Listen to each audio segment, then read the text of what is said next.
برئيس عبد الله قدو اندام دسته سياسي ائتلاف سوريا ج باريس دل قلمه به هناك برسان سرفيرا وشيامي اراسي وان بكن برئيس قدو انقلب خير هاتن شوي دست ببكم بوچی حتی نها حکومت نویا سوریا القل ائتلافه یان جهه تحریر الشام بلا بیجین نجویایه چه دیداره که راست نچه بویه دنباش دو تماشاوانا رد دنگيتا قال لك صافيش برسينات ما تقو حكومتها نه وائتلاف بلا بيجن يا وجوهس يا دمكيان هاي سوريايان جي هيئة تحرير الشام بلا بيجن بوچی پیوندیه که راستخو لقل ائتلاف حتى نها نبويا بله سلام فوريس يعني تشتي قوبو ومبيزانج بيستو حفتي ما تشويدي توايا جروبين تشكدار ايجو وي دفرا جوجير بيجن نفوذي تركي دي يعني روجلاتي روجافاي فراتي يعني روجافاي سوري دي تفدي بشدار بون لغورغ زانياري الجماع دي هلوشاندنا الرجيم دي شر بوچيبو لجي ادلبي حتاني بشامي افوك جروبين تشكدار وقت دانو ستاندنا سياسي برنجكي راست حتانها نبويه يعني تشتكو او دبيجي هيئة تحرير الشام تشتكو ام دبهيزن دخوازكو درفتي بدس خخينه في دما كندي او كارب روشا سوري بدي سرهاف روشا كوزاريه روشا اولهيه وهرتشتي دي يعني وكيدي دانو ستاندن دنابرا ائتلافي وامبيجن او الدسالاتيه ايرو شامي بريفد به هي اللي برنج كيتيبيجي انه سركرديه ائتلافي بسركرديه نا اما جذور هي دانو ستاندن باش وبخو داخواست كريا وبخو بيواندي كريا كو هن بكافناتي كليه اللي قالوان طيب جام دبين نكون ها هذا شي حكومتك قدام كي اوفا كريا بلي ائتلاف وقوة تفا بهيست يعني الرجدة للسر بيستو دو بينجيو تشار وبائتلاف رد تفايا جهاني ونمازة هزن مزني ناف دولتي وحريمي تفدجي بابندن بيستو دو بينجيو تشار او بروسيسا سياسي ناف دولتي ندريا ويرا ببراستي قالكي زور روشا سوري هرسري تفي كوريجيم كتيه يعني يكجي ونبيزانن يعني ماسا گفتگوی كلجني يكجي جخو اوبوزيسيون سوري بو هيز شورشي بو ادجي ريجيم بو تفي ريجيم كتيجي لدمك فغوهز لازمه جبو درست كرنا دستوري امبيجن هالبجارتين شباب يعني حجده مهدويه دفرد هي دوي ناف بريد هي حتى نيكو حكومتك امبيجن روا جو دنيا تفدي ايجو الي كاربو بوي بروسيسور بوغو اعتراف بك او يك دواجي ملتي سوري يعني دلويد كافي جيدي زان بيجو تشتكي رواجي بو ديمك بيسودو بينجو شار دناف بيكاتين سوري دين هزوي سياسي ولشكري دي حتى نيجو اف مساله هرسري يعني ام دزانن ائتلاف دماكو هاتا دومزراندن هاتا تشيكرن جبوي لدجي رجيم اسد هاتا تشيكرن اف رجيم نما حكومتك دمكي هاتا شي اواكر بوچي نونرك ائتلاف تدا جيناغرا دماوي که نهاتیه به تایبت بو حکومت دمکی حتی کو سوریا نو یا کو جته چاواره کرن حکومت نو سیستم و سیاسی دا صلات ائتلاف خو زیادتر تدا جی بگیره دناوی هفته شده ادابه بله نها وكو او دسلاتي رادقهينه وكو دسلاتي رادقهينه راس دسلاتي تحرير الشام رادقهينه يعني دخوازك ودرفتي بستينه وك حكومتك دمكي دبينه وك روشك اوارته دبينه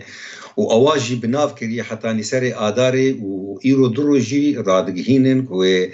امبيجن مؤتمركي لسر نشتماني لسر استا سوري ولدار كذا وخلكي سوري تفدتي باش داربن يعني دخوازن دبيجن انه اف سركفتنا ها برنجكي لشكري مكري ام دخوازن جبرغو يدشتي مدى بهاجاش كسنتي دي تشيبي ام بگینن حیانی سری آداره و چاغه و سیاسی و نسیاسی تفد بشدار بن اف گوتن آوایه هل بت ائتلاف و جبلی ائتلاف جدو خوازه گوش ایرو دو بشدار بن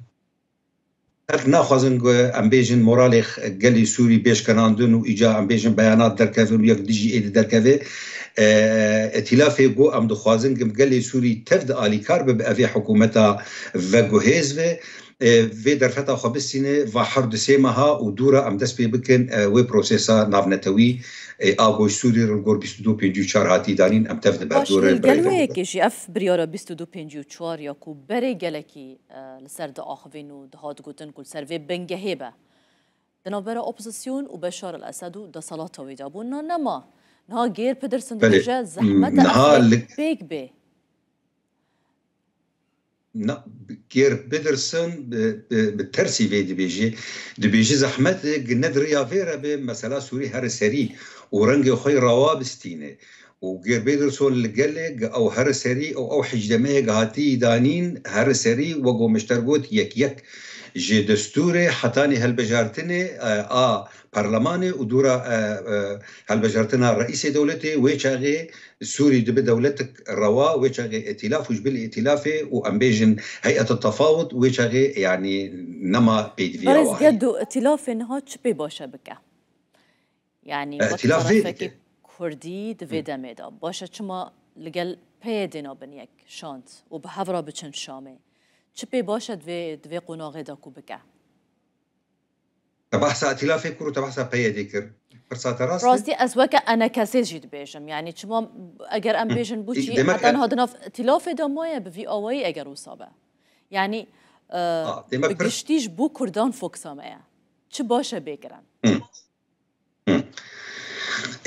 نها انجمن اجتماعي كرديج روجا اول يعني داخ ياكرن القل سوري القرب شورشا سوري سكني بياديش خريك دقر بيادي قوتن ام خطا سيانه تناسكر ايرو اثبات وجه دنياي تفديره اوبوزيسيونا سوري اغو ريجيم روخاندي نخطا سياي وخطا نظام تشي جبرويه كي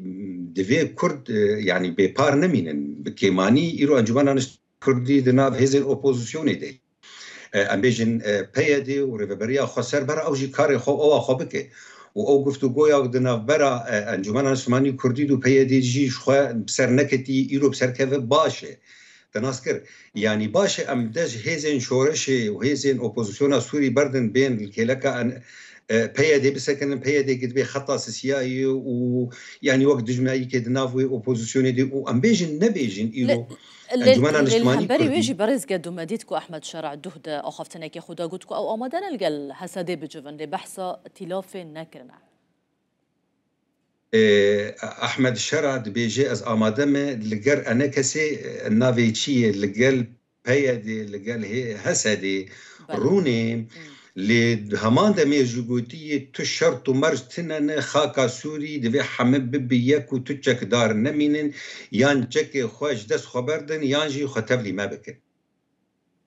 نبوتي مشرط مرجي واصل قبول بكن لي اما وكان جمانا اجتماعي كردي ام وك يعني القلوه كي جهاز دبيجك وام سوريا برشا ناكن يعني مرو دكاره بيجكو همان اخافتنا همان تشتا تمام او برس اجا نجم دبي باش اما ام برشيه كان جهازي شورشي او برس نجم دبي اسباب افوكات اسباب محامي بيجم هيئه تحرير الشام كما تفي قبول دك كما تفي قبول اجا بس تمام ايرو سران سري انا كسي كما بائتلاف سيز ده صالاده نابي نجهزن شو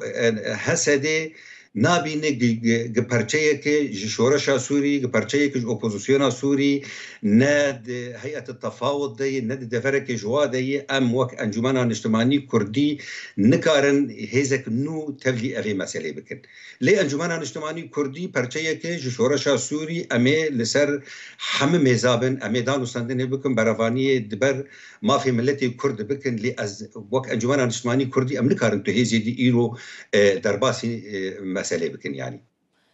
باش برس عبد الله قدو